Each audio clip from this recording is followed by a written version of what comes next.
என் கிட்னில பல கற்கள் இருக்கு. பெரிய சைஸ்ல இருக்கு. இல்ல சிங்கிள் கல்லு ரொம்ப பெரிய சைஸ்ல இருக்கு. ஒரு 1 சென்டிமீட்டர் மேல கல் இருக்கு. அப்படின்றது நெறைய பேர் பேஷண்ட்ஸ் வரீங்க.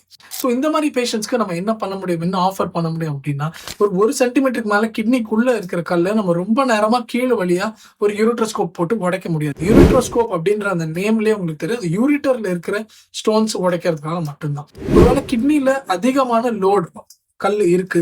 1 சென்டிமீட்டருக்கு மேல கல்லு இருக்கு. கல்லு ரொம்ப கனமா இருக்கு அப்டின்னா, நம்ம ஸ்ட்ரெய்ட்டா கிட்னிக்குள்ள ஒரு ஹோல் போட்டு, ஒரு பின் ஹோல் மாரி கிரியேட் பண்ணி, அது வழியா ஒரு சேனல் வச்சு, அந்த கல்ல நம்ம உடைக்கணும். ஸோ இதுக்கு பேரு பிசிஎன்எல் அப்டின்னு சொல்லுவோம். அதாவது பெர்க்யூட்டேனியஸ் நெஃப்ரோலித்தோட்டமி. ஸோ நம்மளோட பேக் சைட் இந்த பகுதியில டைரக்ட்டா ஒரு ஸ்மால் பங்க்சர் பண்ணுவோம். ஐயோ! சார் அப்ப கிட்னில நம்ம ஓட்ட போட போறோமா? அப்டின்னு கேட்டீங்கன்னா, எஸ். இது ஒரு மினிமலி இன்வேசிவ் ப்ரொசீஜர் தான். மோஸ்ட் காமனா நம்ம கிட்னி ஸ்டோன்ஸ்க்கு பெர்ஃபார்ம் பண்ற ஒரு ப்ரொசீஜர் தான்.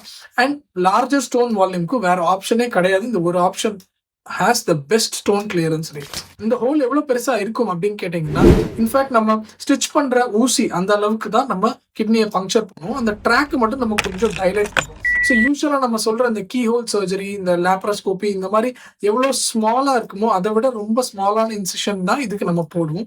அண்ட் நம்ம கிட்னில போடுற ஹோல் ஆஸ் சூன் அஸ் நம்ம ப்ரொசீஜர் முடிச்சுட்டு அதுல ஒரு டியூப் வச்சிருப்போம். இந்த டியூப் 2 டேஸ் கழிச்சு எடுத்தோடனே ஆட்டோமேட்டிக்கா ஒரு 24 to 48 ஹவர்ஸ்லயே அது சீல் ஆயிடும். ஸோ இந்த ப்ரொசீஜர் பண்றதுனால உங்களுக்கு ஒர்க்குக்கு போறதோ இல்ல ஒர்க்குக்கு ரிட்டர்ன் ஆக டிலே ஆகும்னு நீங்க நினைச்சீங்கன்னா கண்டிப்பா கிடையாது. இதுவும் ஒரு விதமான எண்டோஸ்கோபிக் ப்ரொசீஜர் தான் and most commonly perform procedure தான்.